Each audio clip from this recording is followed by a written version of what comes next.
So, if you were to make or design your own Shadowverse card, what kind of card would it be?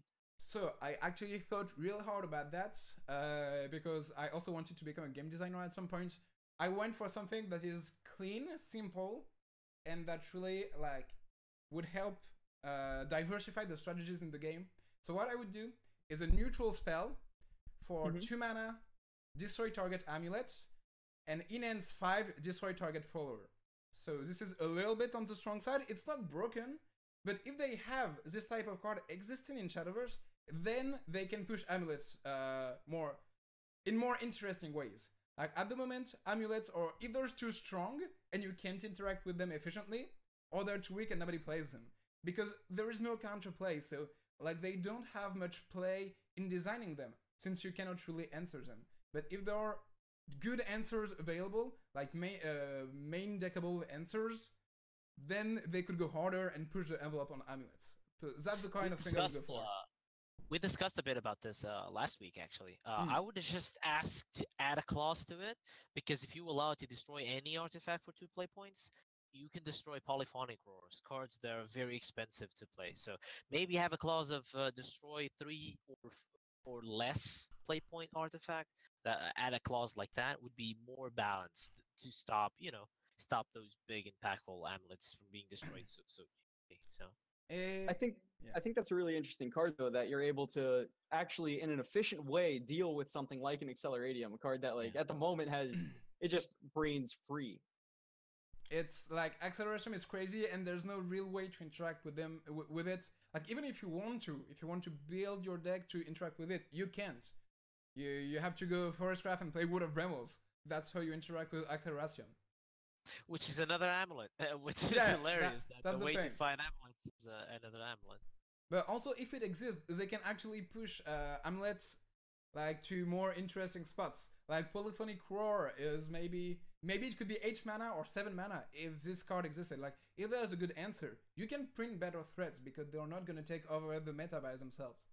So that's what I would go for. Speaking of meta and meta-analysis, if you could buff, nerf, or bring to rotation, what would you do?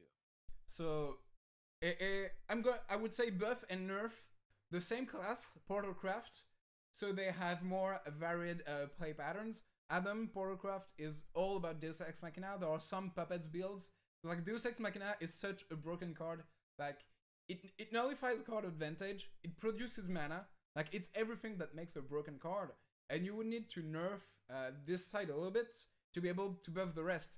Because it's not like Portalcraft is broken at the moment. You cannot just nerf it or just buff it. So I'd say buff,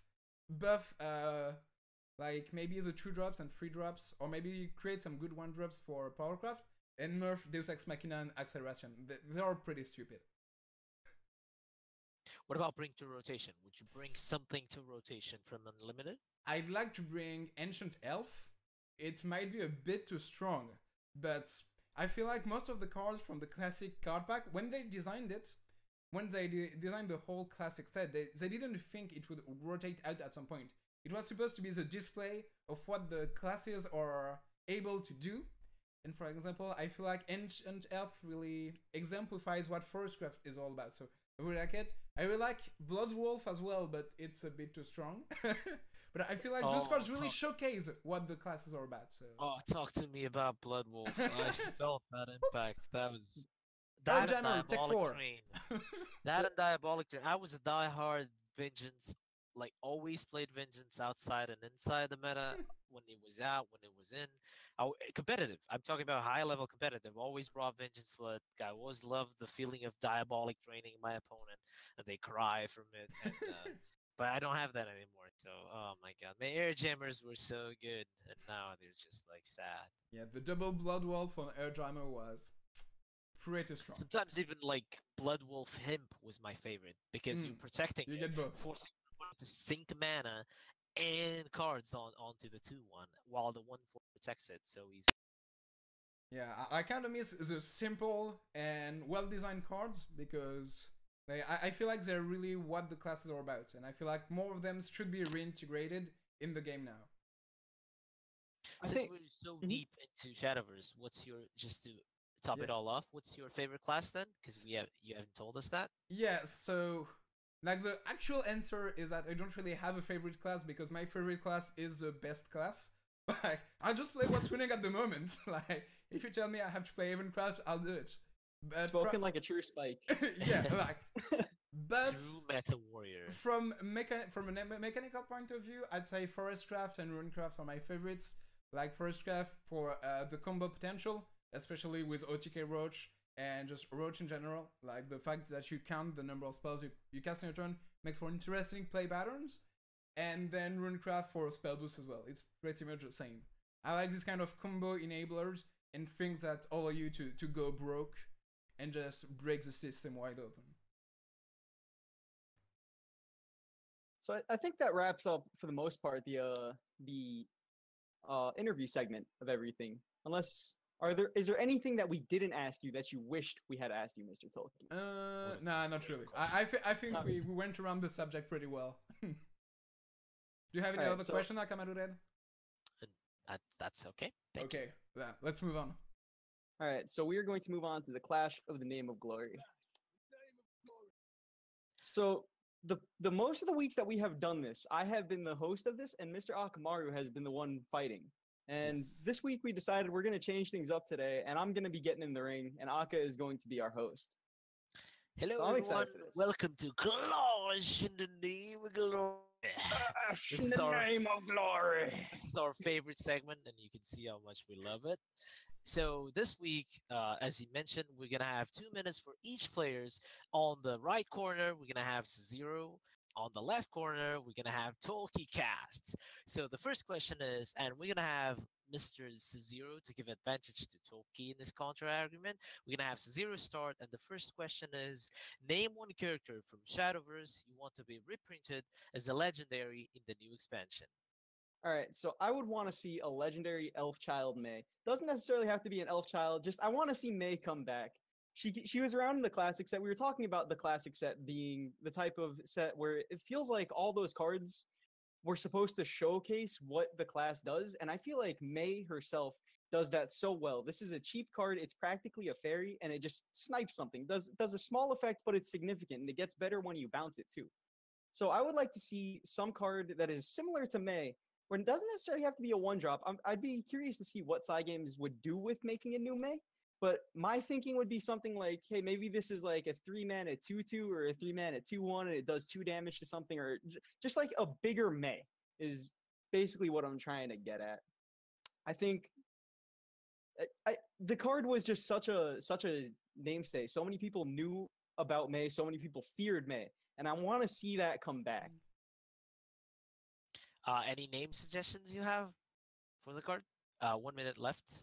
Any names that I would call it? I would call it Elf Teenager May. She's grown up. It's been like a couple years. She got a little older. So 40 seconds. You want to use your time? That's it. I think that's all I got. All right. And that was Zero's point. And now time for Mr. Tolki. You can start whenever you want. 2 minutes. Okay, so I would like to make an argument for legendary Kaisa, the Gourmet Emperor, who instead of just bringing a carrot, like brings a full dish. Like he brings the carrot, the potato, the meat. You know, this would be the full package, like the curry Emperor Kaisa. And so you would have the sauce as well. They all have to do something when you eat them. So on last word, so the carrot comes back. It's unending carrot. Like potato could be stamina reinforcement. So a random allied follower gets 1 more toughness. Then the meat could be the energy. So an allied follower gets 1 more power on last word. Then what else could you put in carry? I guess the sauce could be a buff for all your other vegetables. And then you have, you know, the whole stuff going on. If you manage to assemble the full curry, it's like Exodia assemble it, and then you win the game. Like some ridiculous stuff like that. Then you would have like Super Saiyan Gourmet Kaisa, some other ridiculous name. Like the ultimate Kaisa. More ultimate than ultimate Kaisa. Because you have the ultimate carrot, so he also has to level up the carrots if he wants to be legendary. Like the whole package has to be legendary, so Yeah, some stuff like that. A big Kaisa who brings a lot of options with him. Could be interesting. All right. 35 seconds. Do you want to use that time or And is that okay? I think I'm good. I don't think I can add anything to this wonderful idea. Got it. I think you hit the nail on the head with that one there. I gotta admit, this is a very difficult one to evaluate because from one side I have Forest and May cards that I love, but from the other side, you're telling me I can play a legendary that gives me 5 other legendaries. My collection suddenly becomes. I feel like a whale just from playing that card. So this is a difficult choice for me, but I will have to go with Gourmet Kaiser.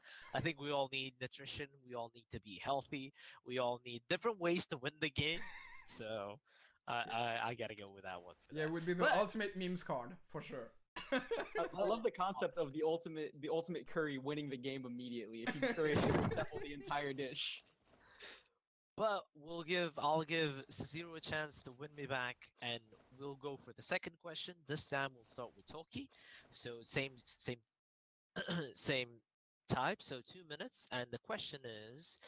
What class do you think will be getting the most support in the new expansion and why? So, there are many possible answers, but I feel like one class that still needs more support and still needs more options is Portalcraft. Like, even though no cards are rotating out, since Portalcraft has such a small card pool at the moment, it really needs attention from side games. And I wouldn't be surprised if they pushed like other sides of Shadowcraft. We already saw it with their new legendary. They're trying to push more early damage and give Portalcraft more ways to close out the games. Because at the moment, that's one of the problems of the Puppet decks. Like, you control the board, but you don't finish the games. Whereas Artifact Portal just slam a 20 power Sapphire at some point. And this is also not really a healthy playstyle. Like, they just remove everything until they play Sapphira. So I feel like there needs to be a lot of attention given to Portalcraft to really flesh out the identity of the class.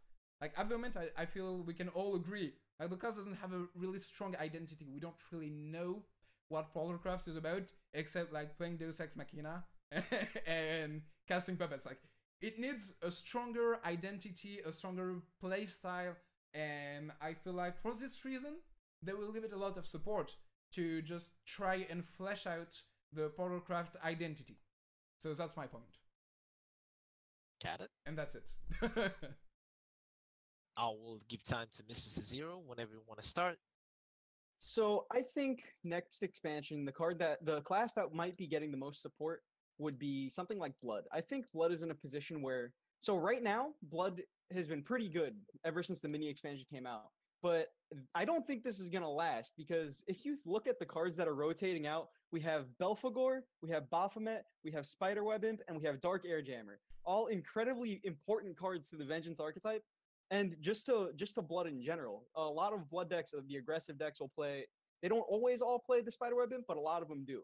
And the same thing for Baphomet. Baphomet's just a great way to have a threat and to also continue keeping your hand size up.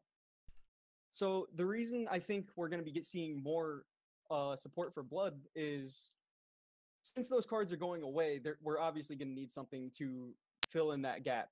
And I think what we're going to have is we might be getting some type of Vengeance Bat hybrid because the new, I forget the name of it, the new 2-drop, it's a 2-mana 1/1 that Blood got in the mini expansion. I can't remember the name of it. But she summons a bat, and she also has a Vengeance activator. And to me, that just seems like this is the direction we want to start bringing this class. And I want to say that I think that card being created is just foreshadowing what is to come. Card works well with Old Blood King. It works well with just a lot of the things Blood has going on for it. And the fact that a few expansions ago, we saw a reprint on Summon Bloodkin, which is to this day the only card that's ever had a reprint. I think that just to me signals they want Blood to have a Bats Vengeance-y type of thing going on, and that is my piece. That is what I have to say. Okay. All right. And yeah, I'm very interested to see where Blood is going. Because you have to keep in mind that designers cannot build more support. It's just not, oh, Vengeance is rotating. Let's give more Vengeance because you have to think about Unlimited too. You have to keep that balance. You can't make like a 30 card Vengeance deck, or they'll just be too powerful once they activate it. They can't print another Belphegor because then Unlimited would have a consistent way to have Vengeance on 4. So it's going to be very interesting to see. And as for Portal Craft, it's all over the place. We saw the rhinos on the mini Yeah. expansion, which kind of makes you want to play a different style of artifact, but at the same time, is that a control deck? Because you're getting a lot of resources, but you're not drawing into your powerful. What I think they needed for Portalcraft is like a way to get value outside of just spamming acceleration. Just give us card like Draconic Fervor was a very good card that cemented control dragon, right? Ramp control. So if we get a control archetype for artifacts, that's something I'm very interested in seeing. So far, it's just flood and control by gaining tempo and play points. So I'd like to see a different style to it. But very good answers.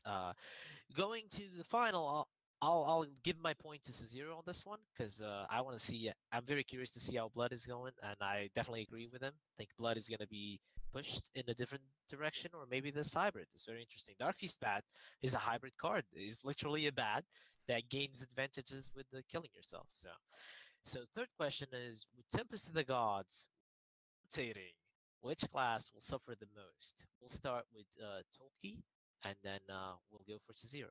Yeah, so on that side, it's definitely Bloodcraft. Even though Tempest of the God was a broken set in general, like everybody's losing key cards. Like Bloodcraft is just losing a whole deck that used to be tier 1.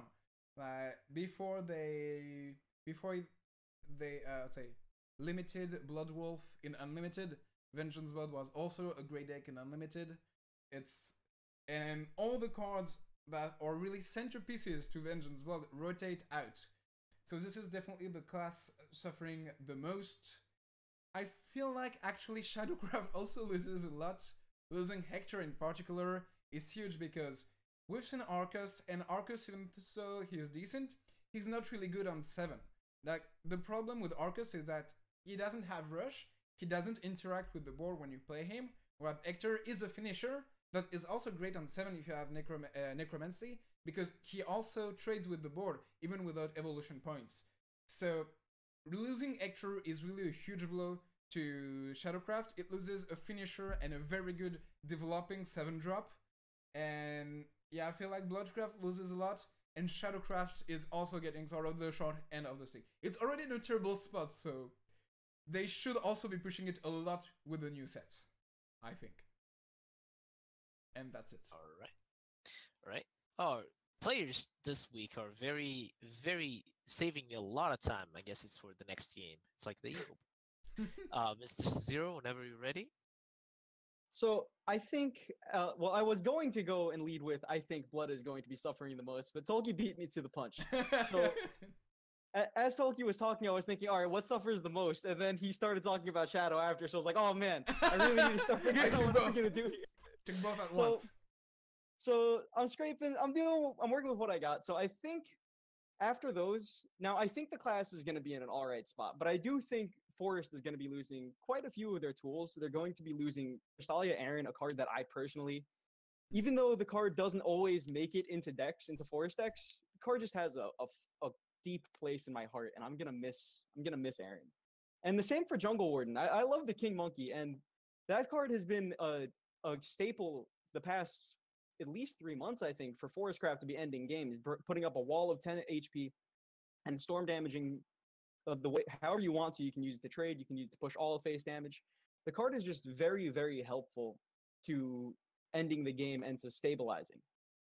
That's what both those classes do. So, or both those cards do rather. So I think the aggressive forest lists are going to be in an okay spot, but I do think the control forest lists might be lacking some sort of just their end game, to a way to bridge the gap and a way to stabilize. As far as other classes go, I'm not entirely sure. Can't really think of any other classes that really suffer too much. Well, neutral does suffer a lot. It's not really a class, but like there are lots of great neutral cards rotating, so it's sort of subclass as well. Mhm. Yeah, Jungle Warden is a big impact. You saw Jungle Warden on literally every archetype of forest. Even Neutral Forest had Jungle Wardens as a finisher. Even Wolf Elephants had Jungle Wardens to have a different type of finisher and to get that ward. The 5 play point ward is also very strong and reliable. Can win you a lot of games. So definitely interesting to see. We all know Tempest of the Gods is that big expansion. Like after Tempest, I can only remember Wonderlands. I think the most impactful rotation is going to be in 3 months, but after Wonderlands, I think Tempest of the Gods is just crazy. If not for the nerfs, Tempest of the Gods would be fighting side by side with Wonderlands to be one of the most bombastic, like archetype changes. When Wonderlands and Tempest came, we kind of competitive players kind of created rotation because all the rest didn't matter. Only the new cards were important. Only the There new are cards only mattered. playing cards from Tempest of the Gods. There were decks that literally had 25 Wonderland cards and like 5 or 10 Tempest cards. So the rest was like, well, we play our Maze, we play our Ancient Elves, we play Roaches, but like all the rest was like neutral. It was just We're playing extra Big Knuckle, Catacombs. Scarlet, Spawn of the Big Abyss, Knuckle, Cove. Scarlet, Emerald, Spawn of the Abyss, Baphomet was Tempest too. So Airjammer, Belphegor, like you saw it, you name it, it was always Tempest and Wonderland. So I'm very interested to see the impact of that rotation. And I think a lot of decks, it's just gonna be destroyed. We will have to reimagine and recreate them, which is also very exciting. Yeah, it was So very very. good answers. I'll go the polite way. I'll give half a point to both, and I'll let viewers. In this case, I think it's gonna be YouTube. I guess we'll have a comment section where people will be able to vote and decide who's gonna win. Clash in the name of glory. Glory. Name of glory. I don't know the English voice lines, by the way, so who is that supposed to be? Because I play with Arthur. the Japanese voices. Arthur. This is Arthur. I see. Yeah, when you play Arthur, he says "Clash in the name of glory." Then he summons a whole board of stuff. You got some hedgehogs, you got some bears, you got a Kahulin that kills something. It's a fun time, man. I see. Speaking of fun time, perfect segue into the not so fun time. We're gonna talk about this week's card of the week. The brokenness. So this week, our card of the week is going to be none other than White Frost Dragonute Feline. This is a card from that I'm sure many of you are familiar with, and if you're not, you probably haven't logged into Shadowverse recently. This is the new Dragoncraft Legendary, 2 play.13, and it gives you the White Frost Whisper into your hand. So, Tolki, I see that face you're making. It seems like you've got something you want to say about this one. It's just broken. Like there's no two ways about it. Like with how the game is set up at the moment, is just one of the best cards in the game. It also had a pretty good big impact in Unlimited because, well, it can kill an Atomy by itself with an evolution point. Like you can have a 10/10 Atomy if the opponent has a fill-in on curve. Doesn't matter. So it's just a great card. It doesn't look that like everybody said it was strong, but it's stronger than most people thought, I think, because its real strength is in the mid game when players are trading evolution points. The 2-mana removal spell is just crazy, and coupled with cards like Force of the Dragonute and just small followers to deal 1 damage here and there, it's just crazy. Like this card is just even stronger than everybody thought, and everybody knew it would be broken, so it's really strong. We talked about in this podcast. We talk about a lot about broken cards. We mentioned cards like Deus Acceleration, the Sea Queen. What's the name of the Sea? Queen of the Dread Dread. Sea Queen. We talk about cards that for the one card you get an extremely good package. We talked about Sabreur, Big Knuckle Bodyguard, all of that. This card is the whole package. Your opponent goes wide, evolve it, kill 2 bodies, kill a second body with a spell, a third body, sorry, with a spell. Your opponent goes stall, evolve it. 4 play points, you have a hard removal. Do you remember when Lurching Corpse was a problem? Because I do. Lurching Corpse defined the meta. There was only one deck that could fight against Lurching Corpse and try to control, which was Dragoncraft, just because you play 10 big bodies. Okay, you have 3 Lurching Corpses, you can deal with 3 big bodies. Can you deal with my third Zeus, with my third Bahamut? And sometimes they won, sometimes they lost. Most of the times they lost. But in this rotation, expansion or format, there's no deck that has big bodies. And guess what? The only deck that can have as many good bodies is a dragon deck. So what you see is the meta completely got changed. We see no portal craft almost. We see forest is also dwindling just because dragon was already a predator to it. And now that dragon can fight against swordcraft very nicely, can fight against ginger very nicely. PDK all of a sudden just destroys every mid-range board. This card just made the mini expansion relevant. Another indirect effect from this card is that Vengeance Blood popped up. Why? Because it is very strong against Dragoncraft and PDK. You can tempo their PDK turn. You can emerald them, and they're crying on their corner.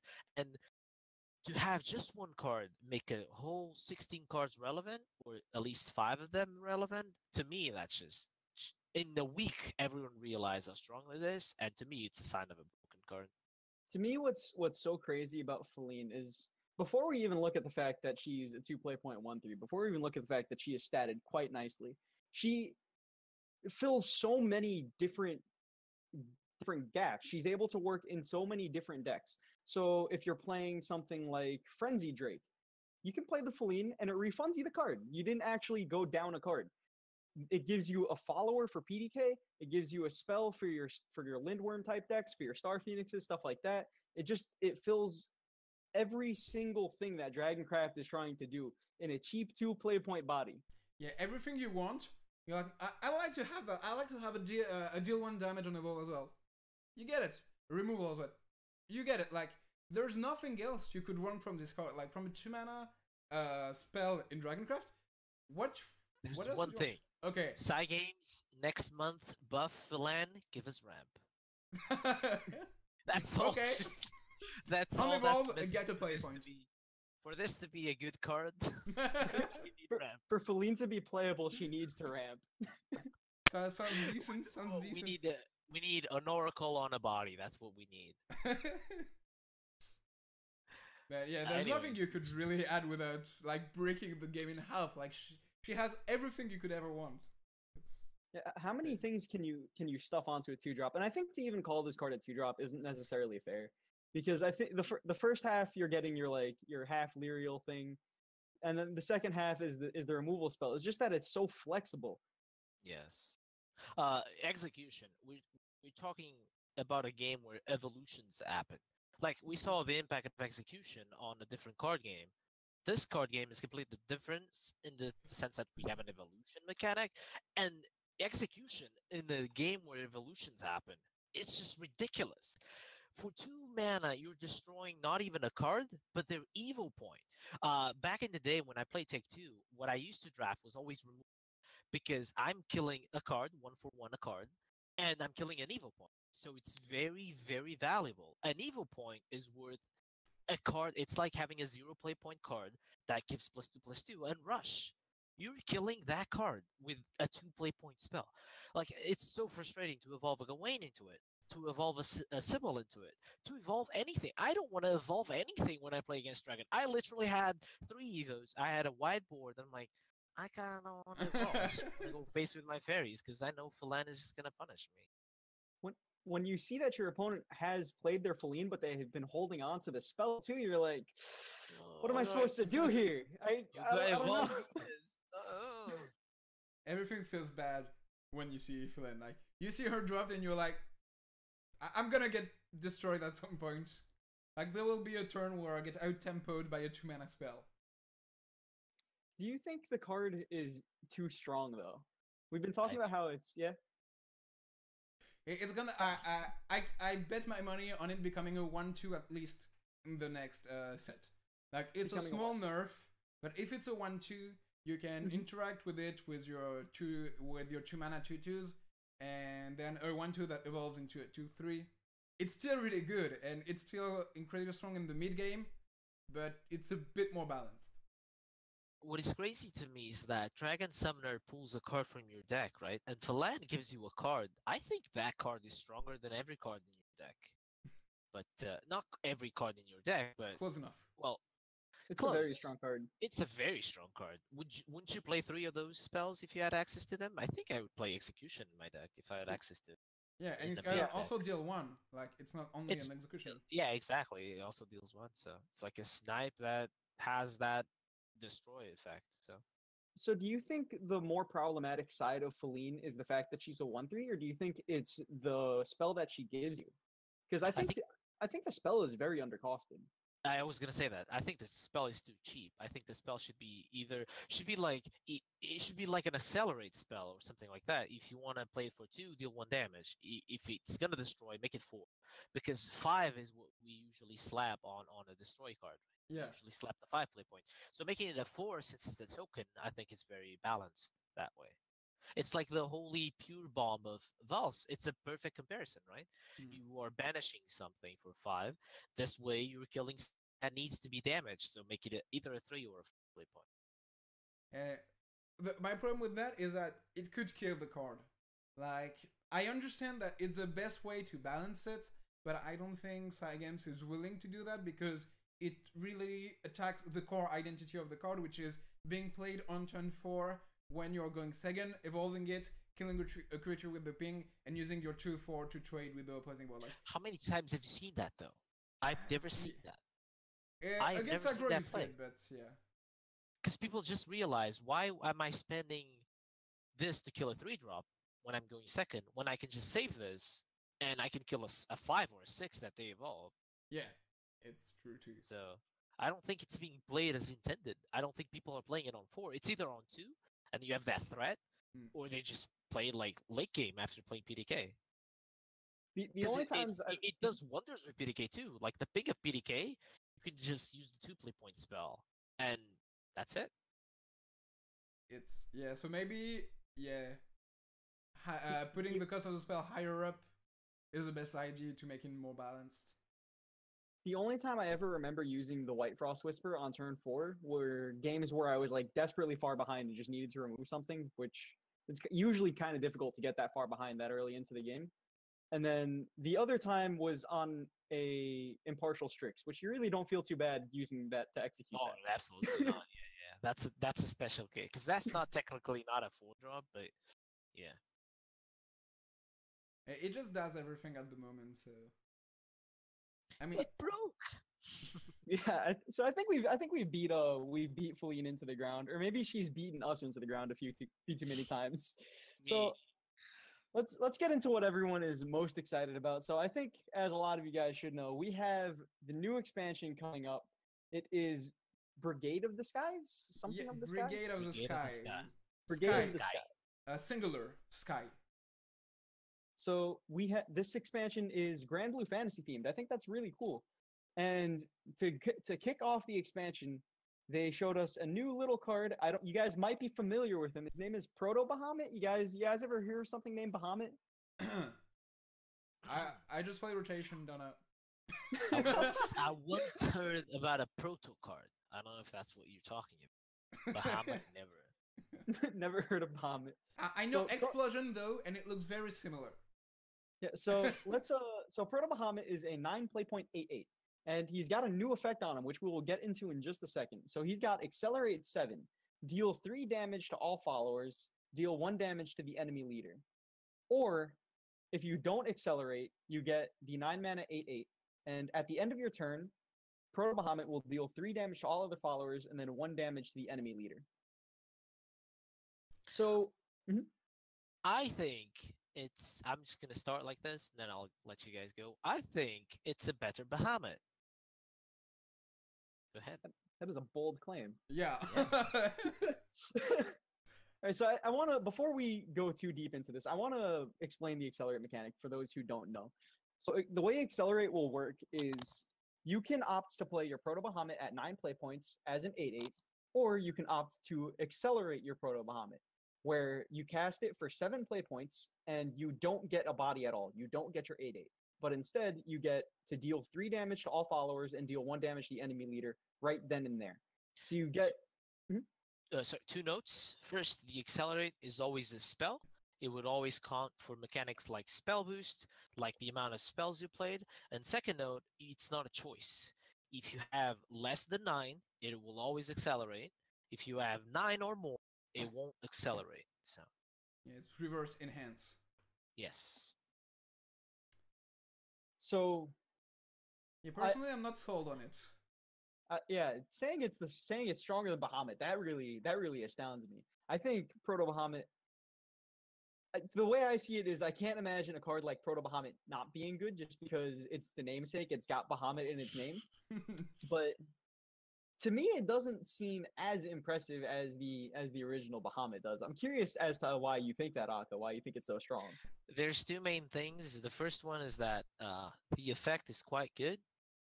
It's not as good as Bahamut, but it doesn't kill your big followers. It kills their small followers. And if you're playing the mirror, that's an extra threat you can evolve. Second, it's cheaper. Sometimes it has a big impact. Just a one play point when you're close to the 10 play point rate. A one play point is very strong. If you're playing against aggro decks, Bahamut was not necessarily good. Couldn't ramp fast enough to it. You can accelerate this one. You can play 3 proto Bahamuts and accelerate one, and you still have the second one. And third is a constant threat. Sometimes, and I did that. My opponents would play Bahamut, and I was playing Shadow. I would Catacombs, and I would just ignore the Bahamut. It wasn't a threat.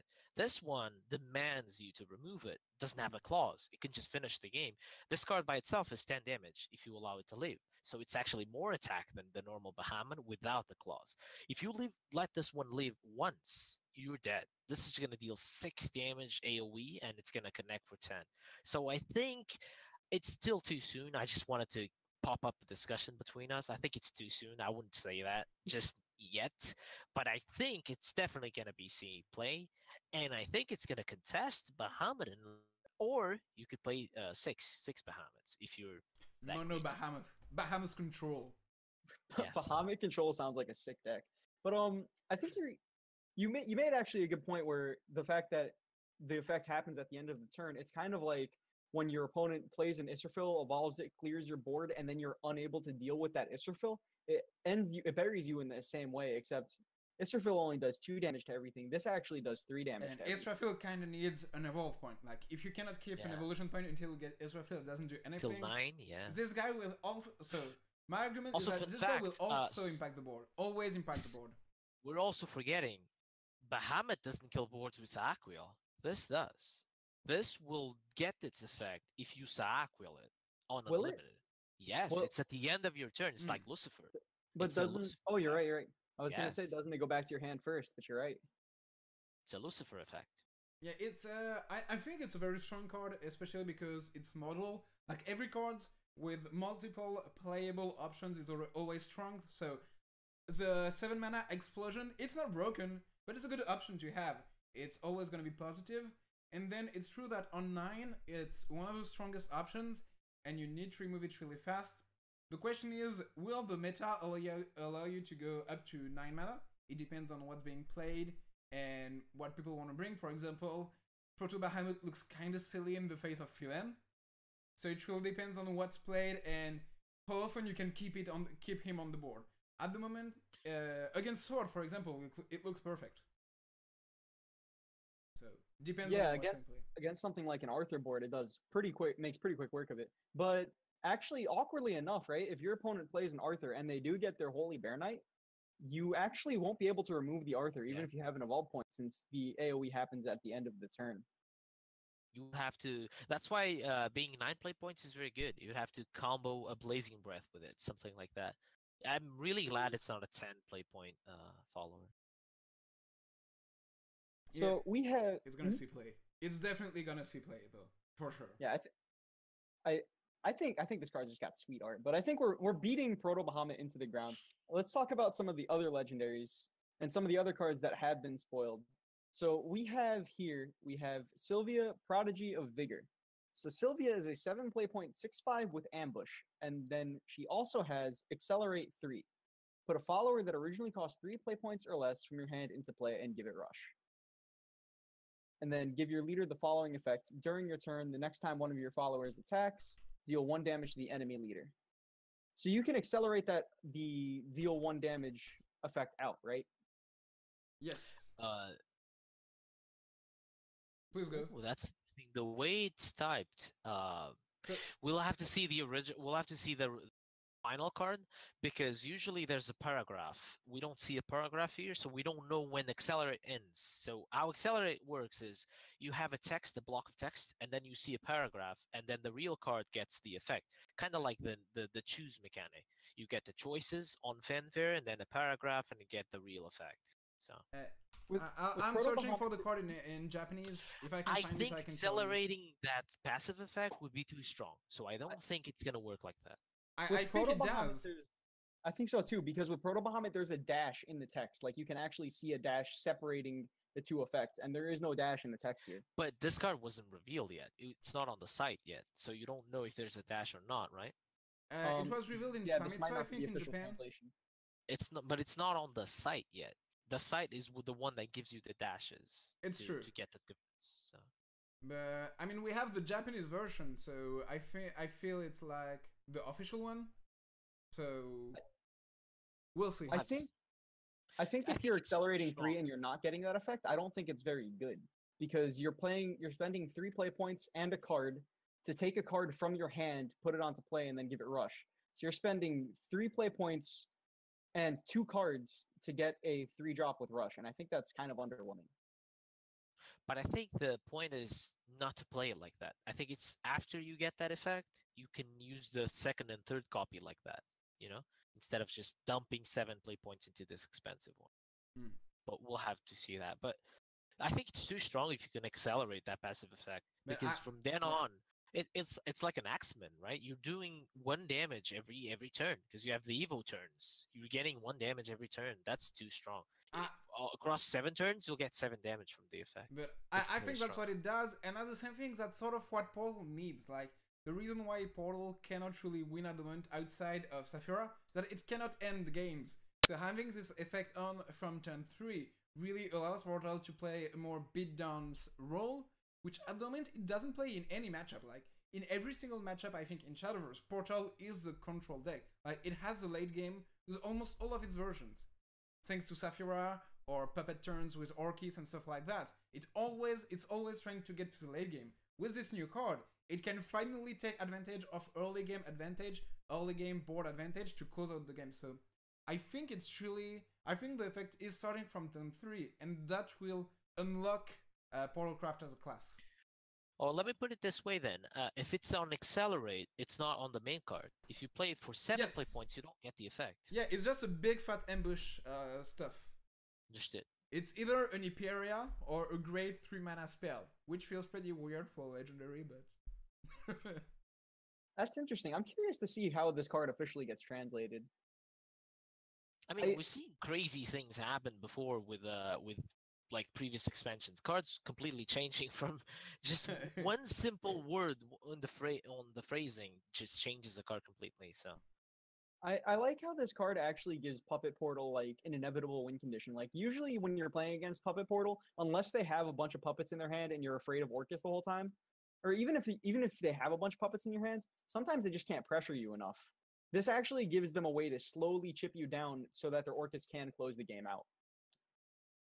Yeah, one of the main problems is that Orcus doesn't end the game. When you play Orcus, it's not over. Your opponent can hit you back on the backswing, and possibly finish you. So, other than Sylvia, we have a card that I really like. We have Letham, Honorable Knight. So Letham is an 8 play point 8/7. Accelerate to summon 2 knights. So he's Aesthetic Knight, he's Summon Bloodkins, whatever you want to call him. And he's got Fanfare. Give your leader the following effect. Whenever an allied follower attacks and there are no allied knights in play, summon Knight. Whenever an allied follower that originally costs 1 play point comes into play, give it Storm. So summon Bloodkins and Arthurian Light in the same card. I am so curious to see the voice line when he gets the effect, because when cards get effects, they do have a specific voice. I want to see him say like, "Go, my little friend, to battle. Everyone, get in here!" Oh, wrong game. To battle. Or I want to in the name of glory. I want to see him just yell even louder than Arthur does. Yeah, whenever you get a knight, just clash in the name of glory. And yeah, you get it 5 times in a row. Charge forward. Oh my god. Anyways, so what do you guys think about the card? So I have one small problem with Atom that he costs 8. So the accelerate cost is not very interesting. So like it's decent, but it's not one of the reasons to play the card. And my problem is it's an 8 mana card that doesn't really affect the board by itself. Like if you don't have a creature on the board when you play it, you don't get a 1/1 which has Storm. It doesn't have Rush. It has no way to interact with the board. And for an 8 mana spell, that's a tough sell. Like you really need the card to be broken for an 8 mana spell that doesn't affect the board. It doesn't have ward to do anything. Like if your opponent is ahead on board, this card is a blink. Like you cannot cast it this way. Sky Fortress was like that too. When people were predicting the value of Sky Fortress, they were like 7, 8. You need a board. People are failing to realize that Arthur is a very good way to make a board on 6 or 7.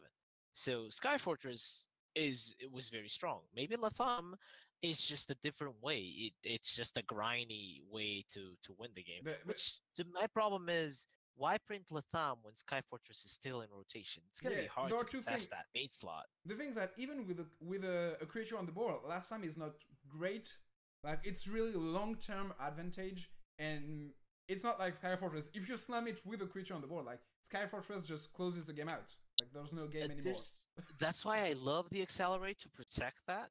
But at the same time, the way Accelerate is worded, Sword is gonna be really awkward to play because there's Enhance and there's Accelerate. You can't play Latham and then Sky Fortress the Latham because they're the same mana cost. So you can't actually play Latham and buff the Knights because you can't accelerate it. So it's gonna be very awkward to play both. Yeah, that's also one of my just very small problem. I feel like Accelerate and Enhance should just be choice at this point. Like they released a new mechanic called Choice to choose between different versions of the card. Just apply it to what you've done. Like, I would really like if they allowed you to choose if you wanted to enhance something or accelerate something. They have I think that would allow for a lot more decisions. So, what I think when I look at Latham, I actually think that the main reason you would play this card is you play this in a deck that wants the Knights, and you use it as the Knights are the main version of this card. And I think the Latham is just, if you get there, this is a big top-end finisher, right? So say you're playing an aggressive deck that's able to make use of going wide with your board. Yeah. And you still get to this end game, but you're top decking like goblins, you're top decking Perseus, and you're top decking garbage. Yeah, you're top decking just not good cards. But you have a Latham in your hand still. You can now use this Latham as your win condition. You can play it. It's an 8/7. They have to answer it because if that 8/7 from an aggressive deck hits the face, they're dead, right? It's also very good with Ambush. Ambush and tokens are the place Latham will shine, I think. I agree with Zero. I don't think, because Sky Fortress it's just gonna kick it out, right? It's either, okay, you're playing Summon Bloodkin instead, but why would you play Summon Bloodkin on your deck when there's a lot of good 2-drops? Well, as an 8, you have Sky Fortresses. You don't have a lot of time to be playing the Latham, and you don't get a lot of value from it. So I think definitely an aggressive deck, because the Knights getting Storm is relevant in aggressive decks, and Mid-Sword, the 1 damage is irrelevant. Like, unless you can buff it with Sky Fortress for a lot of damage, but I definitely think a token. I want to see more buffs for Swordcraft. I want to see like more Freed effects, Sage Commander's effects. I wonder if that card is gonna be back. Is that available in rotation? Sage Commander? Sage Commander, I think, is still in rotation. I think that's to see a token deck. I don't know what expansion it's from though. Sage Commander might be a basic card. It's a basic. If it's available, it's a basic card. But yeah, the Accelerate... It was available in Evolve. The Accelerate on last time is definitely on curve. Like, it's a bronze card, it's Summon Bloodkin, so it's not awful. And if you can make use of it, then I can see the power of Latham, indeed. Like, it's not the big version that will be the selling point. It's kind of like, if you have Latham online, it's better than Summon Bloodkin. You get the Storm. It's like a Blood King-ish with Blood King, but with 1 card only, so... Definitely, the more Lathams you have, you definitely want to play 3 off, because it's very flexible, and the more Lathams you have, the more of its effect you're going to get. Yeah, once you're able to get that first Latham down, if you ever do get to play him for 8 play points, the Accelerate becomes pretty relevant, because then you can just go, like, Accelerate. This is kind of like an old Blood King. Yeah. So let's talk about this next card. This one I think is also very interesting. We have Lyria, Azure Maiden. So Lyria is a 2 play point 1/1, and it's got Fanfare. The next time damage dealt to this follower, reduce that damage to 0. And then also, Fanfare enhance 8. Put a random neutral follower that costs 7 play points from your deck into your hand. Recover 7 play points. So the first thing I want to point out about this card is that it's enhance 8. It recovers 7 play points. It puts a random neutral follower that costs 7 play points from your deck into your hand. That screams Proto Bahamut to me. I think this card was made for Proto Bahamut. They made it with that card itself too. Yeah, they're the theme of the expansion. She's the girl that's releasing Bahamut. She has protection from its effect too. So, like lore wise and theme wise, I think it's beautiful. It's brilliant. This little girl is being protected. She's releasing Bahamut, and at the same time, the card reflects that. She's calling it. She's summoning Bahamut, and she's protected from it. So I love that theme. And speaking of the game itself, the mechanic, it's like, as a deck builder, I love cards like this. You're building a deck to get use of it. So you're building a specific deck. It's like a Nephthys card. It's like a PDK. Yeah, it's a toolbox. So you're building a deck around it, and I love that. There's so many things you can do. You can get Elblingies. You can get like Gilgameshes if you need to finish. You can build your deck specifically to abuse this card, which is very interesting to me. Yeah, and she's the reason why Proto Bahamut costs 9 and not 10, because on turn 10 you can go Lyria Proto Bahamut. Because you don't get the full refund on the enhance for Lyria. I love these small details of like side games. Why is this doing one? Why is she being protected? Why is she a 1/1 that's protected from damage? You're like, I see. There's an alien. That's why. This is the first card that I can think of that has the ability of reducing damage to 0, right? There might be some cards that reduce the damage your leader will take. I can't think of any, but yeah. She's very valuable. In take 2 though, she's gonna be insane in take 2, because there's always an evolved target that's gonna be like a 5/1, a 6/1, a 6/2, a 6/3. You can evolve her and trade into that, and you get the semi-clash effect of not being destroyed. So you're gonna have her in token decks. We mentioned token decks before. She's also a very strong option for token decks. She's a resilient body for Shadowcraft. I'm thinking Shadowcraft too. In a Dark Alice deck, it's a possibility too. It's quite interesting. And the thing card... is, regarding the tutor targets, outside of Proto Bahamut, lots of good targets rotate out. So Ariet, Seizing Harpist rotates out. Israfil rotates out. Zeus rotates out. So Darkwheel is out. Yeah, there's not many good targets available now. There is Zodiac Demon, Marduk, Clear Control. Let's go. It needs good targets. There's still one neutral to be revealed, so we haven't seen that. One neutral legendary too, and neutral cards from the expansion too. So yeah. So yeah, I feel like it really depends on the targets you can get. Even though Proto Bahamut is really strong, if you want to enhance and cast Proto Bahamut, you need a lot of mana. So also looking ahead, like Baphomet when it came out, it wasn't a big thing, but when Spawn existed, hell yeah, that was a card in the previous expansion that was very good with Spawn. So Lyriel could be that. Like imagine the next expansion gets something that's really sweet on turn 8, and you're like, this exists. Let me tutor it. So I think it's a little bit of flawed logic, but to me, this card reminds me of Angel of the Word. I don't know if you guys get that same type of thing too. So you play it's flawed logic for sure, but it's almost always going to survive to turn 3, and then it probably has some damage on it. Maybe it doesn't have that damage on it, but it's a ping on turn 3 that's almost always going to be there. You can still go ahead and play whatever you want to play on turn 3 anyway. Yeah, I think the weakest this card will be is on turn 2. I don't think if you build a deck with her, unless it's a very specific token deck, I don't think you want to play her on 2, just because a 1/2 will kill it. Like a Dragon Summoner will kill it, Philan will kill it and laugh at it, right? So it's like, I think you want to save it for that enhance effect, definitely. Kind of like Chromatic in some matchups. Depends on the matchup. She stomps out any 2/1s, right? Yeah. Or if you were to curve Illyria into Illyria, yeah, and we're losing Baphomet, which is one of the most prevalent ones too. Yes, there's a lot of 1/3s like you mentioned. Now the meta is all about 1/3s, so. But yeah, I feel like it needs a really strong 7 mana target. If it has a strong 7 mana target, then the card can be really huge. If it's only for Proto Bahamut, and later turns, I it's think gonna be strong, but not as good. I think players will make that mistake. I think players will play on 2, and they'll soon realize that maybe I should save it. There's two main points in the game when I think she shines best. The Evo turns, because again, like I mentioned before, she's like in 3/3. When she's a 3/3 and protected from damage, that's relevant. She's like Very a good. fairy that's very strong. Like she's like a fairy with the mega brambles on her, right? She's gonna clash. She's gonna deal 3 on clash, and She's gonna a late clash in the game. name of glory. Yeah, she's gonna clash, and she's gonna tutor late game. So there's two. There's on 8, on 4, maybe 5. 5 is probably the best because you can couple it with a 3-drop. Like I don't know, but most 3-drops are very relevant. The shadow one comes to mind. What's the name? The from the mini expansion, the shadow goal. Not only is it Lord Death Skull. not only is it a 1/3, I believe, right? It's a 1/3, It's a 1/3. and it can be partnered with this 1/1 that's really pesky to deal with. So you can play Lyria and then the 1/3, evolve the 1/3, and then kill something.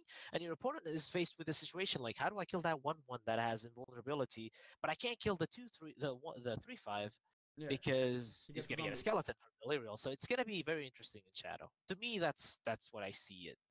Shadow loves resilient followers. So All right, I just read this card over, and I'm gonna call it now. This card is actually gonna be nuts and first. We're gonna keep Brambles for a little bit. And this card, you enhance this on 8, and you know what it grabs you, Aka? This thing grabs you a Green Glen Axeman. And that is It's only neutral. it's only Oh, it's neutral. only I thought neutral? about that. Oh, Yes, I okay, thought about okay. Never mind. Dark Alice was the first thing I thought, but it's only neutral. So Dark Alice sometimes seems neutral, but she's actually not neutral. Yeah. All right, scratch what I said then. But Yeah.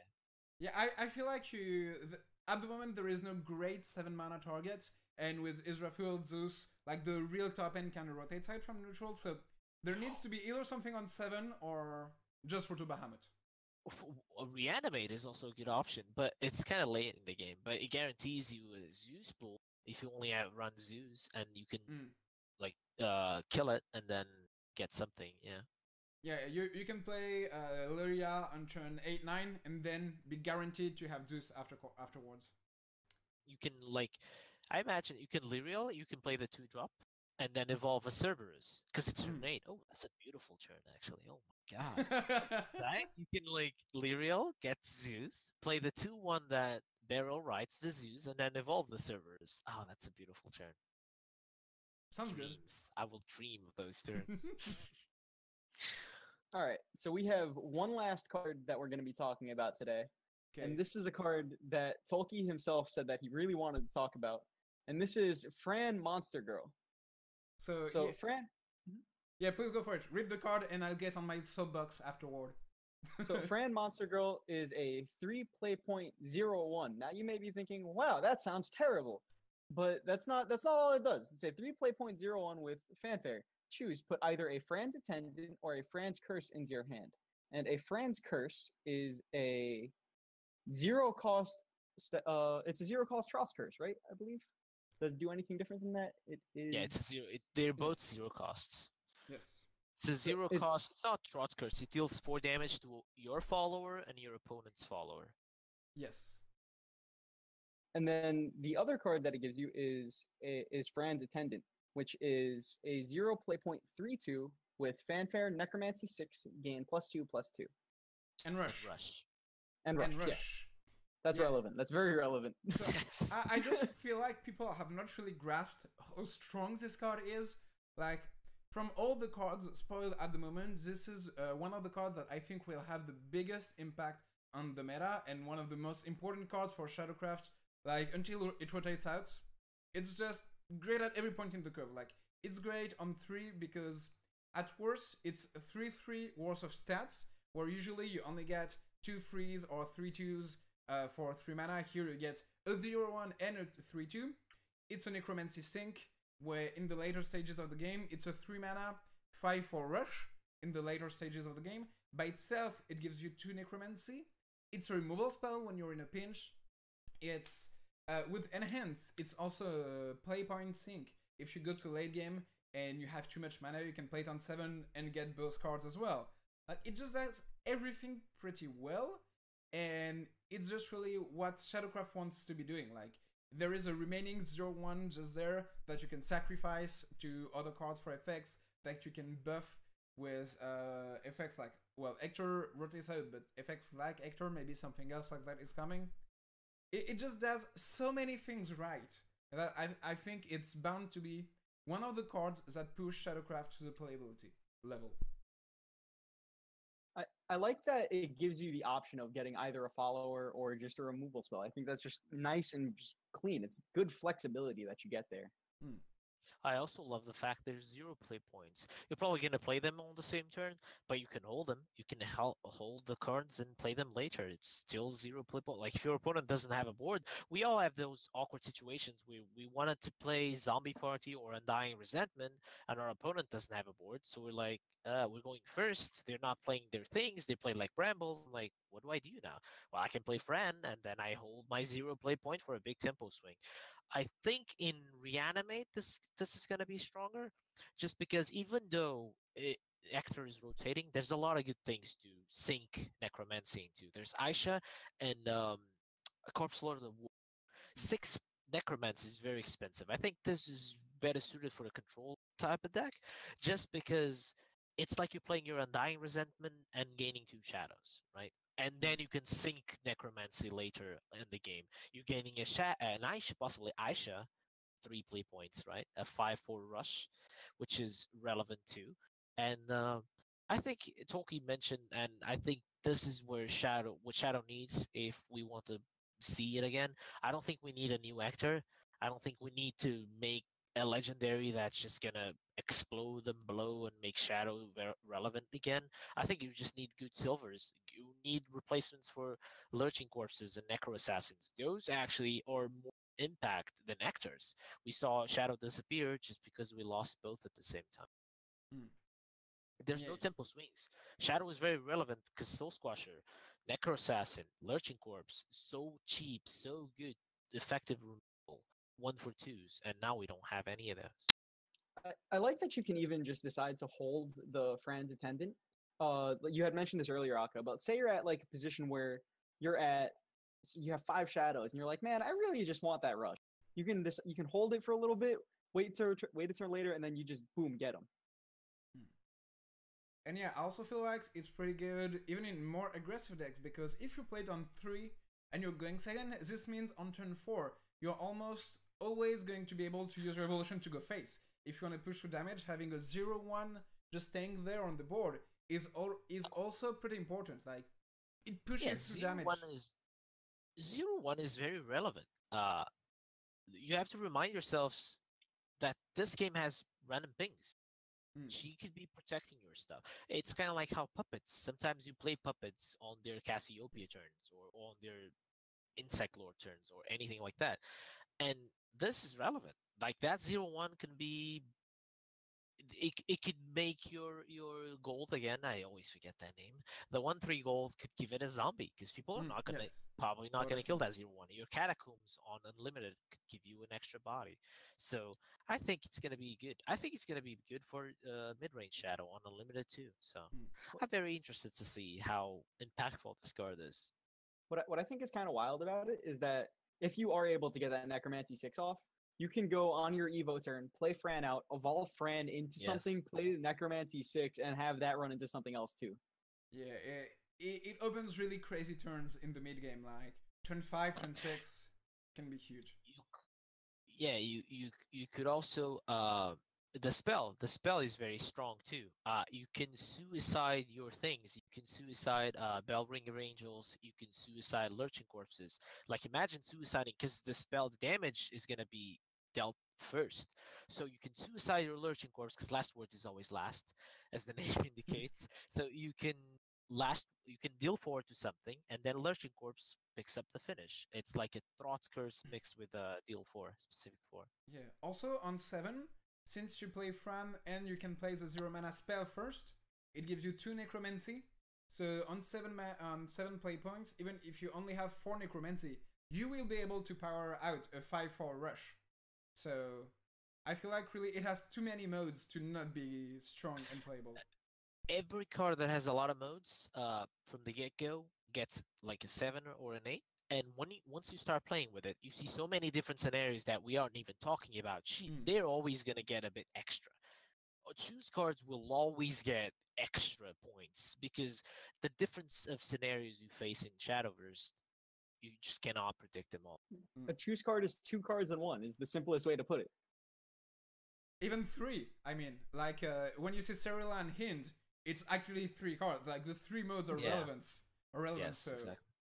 like when you get 3 cards in 1, you always find a good way to use them. Yeah, it's hard to not find at least one effect that's relevant throughout a game when you have so many different options with it.